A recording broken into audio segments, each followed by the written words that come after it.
Alright, welcome back everybody to another video in this series of doing a 2022 robot in Onshape and going through the whole design process. So far, what we've put together is we have a number of sketches in both the right and the top plane, which are helping us to better define in a semi-3D space where our constraints are for the robot. And today we're going to be focusing on taking all this work we've done so far to work on creating a final path for our cargo to follow within the robot. So we're going to actually start this off by looking at the top and talking about something that we started to touch on last time. So if we go into our top view, I'm going to take this cargo, I'm going to copy paste it over, I'm going to move it around. Last time we asserted that we did have space on the sides here in order to make sure that we could fit the ball in here without having to do any special stuff with our swerve modules. And because we know that, what we can actually do is if we come over to the side, right now, what we're doing is we're trying to assess this robot in terms of intaking, indexing, and shooting our cargo. And right now, this front or back, however you want to perceive the robot right now, but this intake side swerve module is not actually having any effect on what we can do. So I'm going to be turning it into construction geometry just so that I remind myself that I don't really have to think about it at this time. Now that we've done that, we can go back into editing our cargo path on the side. And one thing I'm going to start to think about is I want to think about taking the cargo from the ground. And now after it's through the intake, we got to start thinking about taking it down into the rest of the robot to eventually be shot out. For my goals, what I'm going to do is I'm going to be shooting out the same direction that we intake from. You can go either way. I chose to go this route because I think it's a little bit more fun, and I think it's kind of cool to see it go that way. You could functionally make it go the other way, and it would be very similar. So if you want to decide and try and go that way with your own design, feel free to. But for my case, I'm going to be going out the same direction. So we're going to start this off doing the same thing we did before. We're just going to be adding in some more circles just to kind of reinforce this very, very simple procedure that we keep following, where we just add more wheels, or rather add more cargo as we do, and that's going to kind of allow for us to make modifications. Now, one thing I noticed is if I want to have a smooth movement for this ball, I'm going to have to do something right here in order to make sure that we don't just kind of fall down into this divot right here. So what I'm going to do is I'm going to just do something pretty easy. And just to kind of show we're going to put something there eventually, I'm just going to put a little triangle here. And we're going to do some nonsensical dimensioning just so we have something. I'm going to say this is going to be 7.5 inches long. So over the course of 7.5 inches in the robot, these balls are going to go from being up at the bumper down into the frame. So now they have that. I can take these 2 points, make them tangent, and again, this is very similar to what we were just doing the other day. So that's all good. You can see here, we're slightly below, so I am going to take this tangent, and I'm going to adjust it to be for that one. Again, not a big deal. If you have to zoom in this far to see a difference, you're probably being a little bit too picky. But for my case, just to show the best possible way to do it, I am going to be very nitpicky. So now we have this, I'm going to take a moment to step back to start thinking about our wheels. So when you make an intake with wheels, which is usually what you end up doing, you need to choose a good balance between ability to grab onto the game piece, but also the ability to not like grab down too hard so that you either cause damage or just are not able to pick it up. This season's cargo happens to be a good example of something that's a little bit squishy. So these balls are able to deform in because they are inflated. Because they're inflated, they're filled with air, which is very easy to kind of move and stuff and kind of squish together. So with that in mind, when you have a squishier game piece, you tend to want to add a little bit more compression. Whereas on the other side, if you have a harder game piece, then you're going to want to inadvertently probably have a little bit less compression on your part. So basically what we're going to have is we're going to have 2 circles, and these are going to represent all of our wheels on the robot. So our outer wheel is going to have our dimensioning. So let's just say for our intake, we're going to use 3-inch wheels. Okay. our 3-inch wheel here. And now what we're going to do is we're going to do a dimensioning from the inside circle to the outside circle. And this is basically going to be us saying how much compression we want on our game pieces. So for my case, what I'm going to try out is I'm going to try out doing 0.5 inches of compression, which is quite a lot, but we're going to try it out. Now that I have this circle pre-made and everything, all I have to do is take this inner circle, make it tangent to whichever balls I want to be contacting. That was not the right one. I want to be tangent with that one. And now I have equal compression on both those wheels. Well, notice that for this spot specifically, we have our wheel also having a lot of force on this further out game piece that's kind of outside of the robot's control right now. And that's okay. What we're going to be doing is we're kind of going to be seeing that as we design this ground intake, we're going to design it so that even though we have this wheel having a lot of compression, actually too much compression over that outer ball, we can make changes in our design to allow so that we can kind of take our intake, move it up and move it down in order to help pick that up.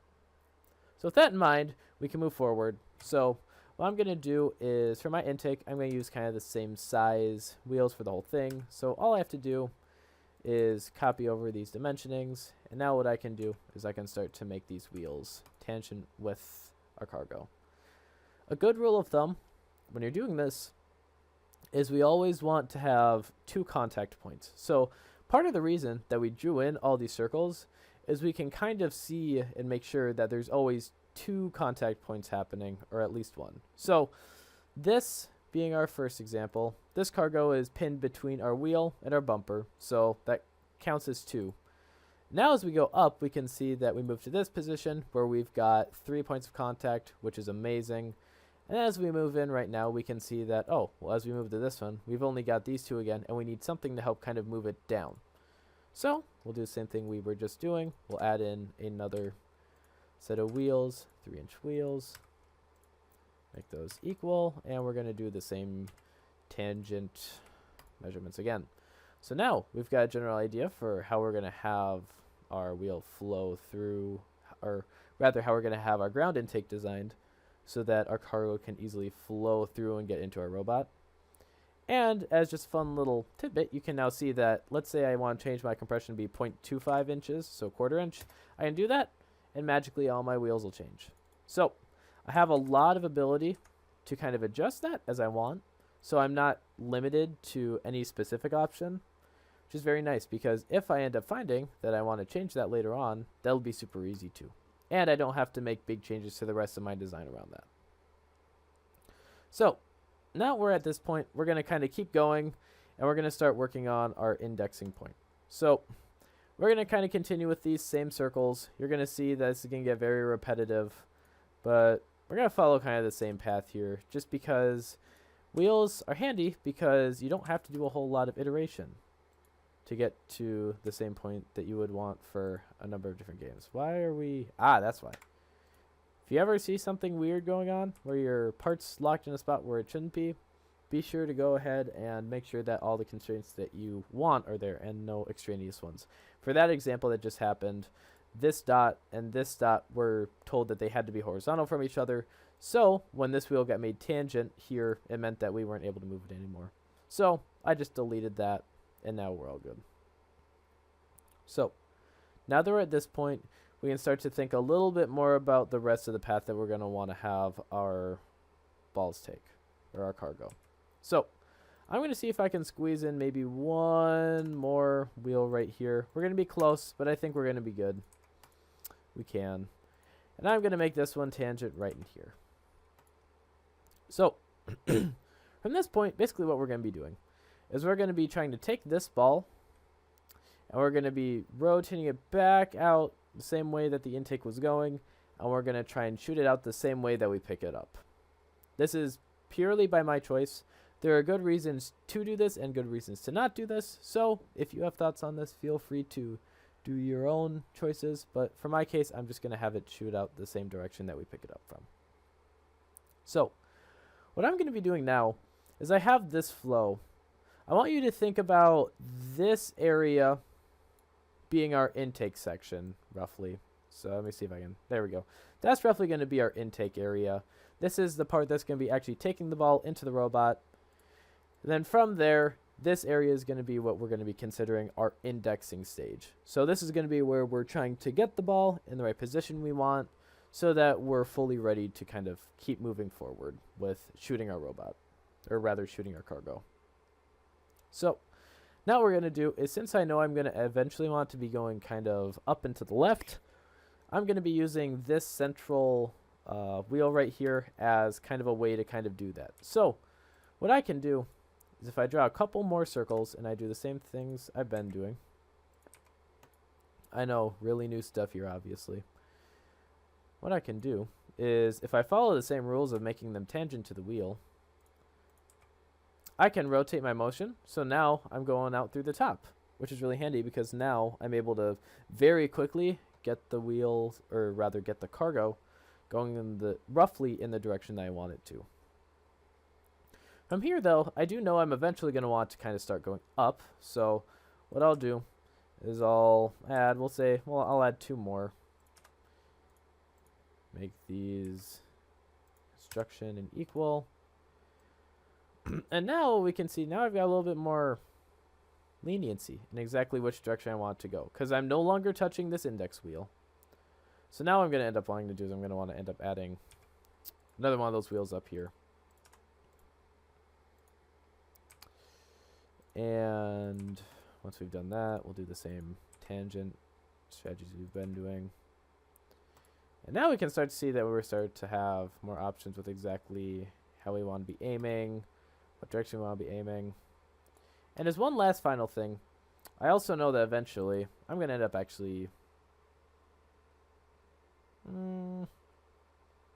I'll leave it for now. I'll leave that one for now. We will actually use that. I do also know that I'm eventually going to be wanting to have some sort of a big flywheel, which is kind of going to be what we're going to be using to actually shoot our game piece out. And we're going to make this a little bit bigger just because it tends to be nice to have a slightly bigger one. And also because we'll probably want to do a slightly different wheel for this, we're going to end up changing our compression probably. I'm going to say we're just going to do a 1/4 inch for this wheel. And now what I'll do is I'm just going to take this and with the same process as before, oh I know, shocker, make those tangent, and now we can see we have a lot more opportunity on how we exactly want to rotate it. So you can see here, if you want, you can rotate it that way. You could rotate it all the way out to go right about that way. You can have it go all the way around. If you want to, you could have it go exactly back out the way it came. So you have a bunch of options now, and now we just have to kind of make the final decisions on how exactly we want to have it all fit together. So at this point, we're going to want to start thinking about how we are going to shoot it, or rather where we're going to be shooting it. So we're going to take a quick break. We're going to go back to look at the manual. If I go back up to the top, we're going to go down to where we see field, and now we can kind of start to see what our field looks like. Here's a good example of the whole field. Over in the corners, you can see we have a player station, we have our climbing area, and more specifically, we have our hub in the center. The hub is going to be what we're worried about for shooting. If we go a little further down in the manual, we can see that we're going to start to get some more dimensions. Here's a better picture showing what it looks like and what the different areas are called. And here's a better picture of the whole thing with some dimensions. So, for our purposes, we are going to be worried about trying to shoot into the upper hub. You can also shoot into this lower hub down here. However, when you shoot down there, you end up getting less net points throughout your game than if you were to just go for the upper hub. So, for my case, we are going to end up going the upper hub route because it was much more effective during the season. And if you do some fairly low level game strategy, you'll also kind of come to the same conclusion that it makes more sense to just be going for upper hub. That being said, now that we have this, we can start to see where some of the dimensionings are. So what I'm going to do is I'm going to come back over to my Onshape. Right click on the right plane as usual. We're going to start building this. What you're going to see is I'm not going to include all of this nonsense stuff. There's a whole lot of stuff here that's going to kind of make it so it's like, hey, you're probably going to want to avoid that and avoid that. But rather what I'm going to do is I'm just going to kind of make a rough box that's kind of small that I'm going to be using as a base for our upper hub, and then I'll end up putting in this fun little shape here so that we have like an idea of where we need to shoot. But it's not going to be exact. So we'll go over how I'm going to kind of compensate for that in a bit. But we're going to start by just adding in some dimensionings. So let's put together a good example of our setup. So I'm just going to draw some quick lines here to get a rough idea together. Really handy tool is if you click Shift S while you're in a sketch and you hover around the middle of a line, you can see a little square pop up. If you click there, you're going to create a little dot, and you can do this on any line. The nice thing about this is now I can take these two lines, I can click V to make them vertical, and now what I have is the ability to take these two lines, set them equal to each other, and now I've kind of got that funky little cone shape that we had going before. But remember correctly, we can go back and see that it's 4 feet wide in the middle. So I'll take this and I will make this 4. Whoa, that was wrong. That's 4 feet. I need 48 inches. There we go. That's better. Now we can do, so we can go back. Let's look for some other dimensions. I can see from the ground up to the top, we're going to be 8 feet and 8 inches. So once again, I can kind of take the top and the bottom. And what I'm going to do is I'm going to do 8 feet plus 8 inches. Oh, well, there you go. Now we have the full height. I'm just going to double check that that's right. Yes, it is. Wonderful. Now, again, we can see here that the whole width is going to be about 8 feet and 11 inches, which is good to know, but we're going to be using that more so for later on when we're trying to think more about making it so we can shoot from anywhere. Also, I'm going to add into our notepad, I forgot to do this earlier, but we're going to add shoot cargo, and we're going to add specifically that we're going to be shooting into the upper hub, just so that we have that in our notes. Now we've got this. Let's see if we can figure out how wide the bottom needs to be. See if there's anything especially about that. Sometimes kind of hard to look through the manual. It's really nice to have a printed out copy if you can, because then it's a lot easier to find stuff, but the online version works too. Doesn't look like I can have any more super useful information, but what I do see is that we have an outer dimensioning for how wide this thing will be in total. So what I can see is we're going to be 4 feet and let's see, 5 3/8 inches. So that's kind of good to know. So what I can also do is I can add some lines out here as well. And I'll just bring them all the way down, because why not? So we can make this vertical and horizontal. There we go. Those two lines equal. And if we double check, it's going to be 4 feet plus 5.375 inches. So go down the bottom. We're going to do 5 feet plus 5.375 inches. Ah, that's supposed to be 4 feet. Silly me. There we go. So now that's good. Again, this width doesn't matter, so I'm just going to take it. I'm just going to make it like that. So now we've kind of got this general shape down for what our hub's going to look like, which is very handy, because now we kind of know where we have to shoot. And actually, what I'm going to do now is I'm going to make a slight change to how I've gone about this. Delete that. Let me see if this will work. Almost. Connect those. Again, this inside doesn't really matter, so let's just say it's going to be a generic 20. That's a pretty number. Do that, and then the height of this whole thing is going to change, obviously, so that makes sense. So also let me see if I can. I'm seeing those are going to mess up, so make those horizontal, so now we don't have to worry about that. Whoa. So now we just have to worry about the top. And I believe if we go back, this is one of the things about CAD, is when you make little changes, you're going to have to go back and change measurements and stuff, so just keep that in mind. This is just kind of part of the design process. Further up, 8 feet 8 inches. So we'll just add that back in again from one of the sides. 8 feet plus 8 inches. There we go. Now I believe, looks like this inside will change still. So let's take these 2 points and we're just going to make it so that is, let's say, 24. I like that number. That's a good number. So now we can see we're just going to be moving left to right, which is totally okay. We don't need to worry about that. I can delete this center point too. And now we've kind of got where we're going to be shooting. Now what I'm going to do is, because I removed that top, it's going to give me the ability to make a really handy little notation. And I'm going to take this hub and I'm going to make it red. The reason I'm making it red is this going to kind of exemplify, hey, these are areas that we cannot go, okay? We should not have cargo going in there. We should not have our robot going in there. We need to avoid it at all costs. So this is going to be helpful for just us making sure that we can kind of understand where we need to be shooting and help us make dimensions later on. So now what I'm going to do is I'm going to rename this. And I'm going to rename it to upper hub. So now we have that. And what I'm going to see is maybe if I go and try, let's go see if we can edit the cargo path. Oh, well that kind of sucks. It just disappeared. Click the check mark, we can see it shows up again. If I go in and edit the cargo sketch, what we're going to see is if you look in the upper left corner, you're going to see all the other sketches below it end up disappearing. So what that means is we need to take our upper hub and we need to move it above the end. So let's put below bumper side.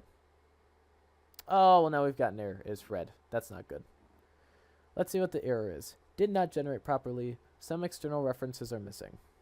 So, with that in mind, let's bring it back down. Let's see what it could be talking about. Ah, I see the problem. If we look here, oh no, that's not the problem. What's the problem? Hello? Ah, there's the problem. So, we have a link between this line and this line right here, which says that they are both horizontal, which is great. The only problem is, if we put the upper hub below our bumper side, that line doesn't exist yet, so it has nothing to actually make that basis off of. So what I'm going to do is I'm just going to go in. We're going to find where this correlation is happening, which is right here. I'm going to click on that correlation, delete it. We'll click our check mark, and now we should be able to bring it below bumper side and be all good to go. Yes, we are. So now what I'm going to do, so that we can have this held in place, is because right now it's just going to move around. We're going to apply the same rules that we had applied before, where we're just going to make stuff tangent. And now we can see, because these are still going to be horizontal, this works out great for us because now we don't have to add anything else to it. Although I do see that we're not tangent in the right way. So I'm going to Control Z that. Bring it down. There we go. I'm going to bring it down below. And now we'll tangent it. And now it's going to be on the right side. Perfect. One last thing I'm going to do, so I'm going to add one more center point there. And what I'm going to see is if we look at the game manual, we're going to see that we probably don't want to be any closer than maybe, let's see, what's 8 feet 11 inches divided by 2? 8 feet is going to be 96, so we're going to have 96 plus 11. 96 plus 11. We're going to divide that by 2, and we're going to get 53.5. So we're probably not going to be any closer than 53.5 ever. So with that in mind, what I'm going to do is I'm going to draw dimensioning. I'm going to draw it from the center of our hub to the front of our robot, and I'm going to set that to just be 53.5 inches. And that's just going to give us a basis that we can use for kind of saying where exactly everything is going to be. I'm seeing something did not go right. Ah, I see. That is not right. I see why I forgot. Forgot to add that this needs to be 4 feet. Silly me. Okay, there we go. That's better. So now we have a rough layout for how our robot, or rather for how our robot's going to take our cargo and shoot it out. And we also have a basis for what we're going to be looking at for how we're actually going to be implementing our hub and where we're going to be shooting. So now in the next video, we can start to take this and we can start to actually make it so that our robot's going to be able to shoot into the upper hub.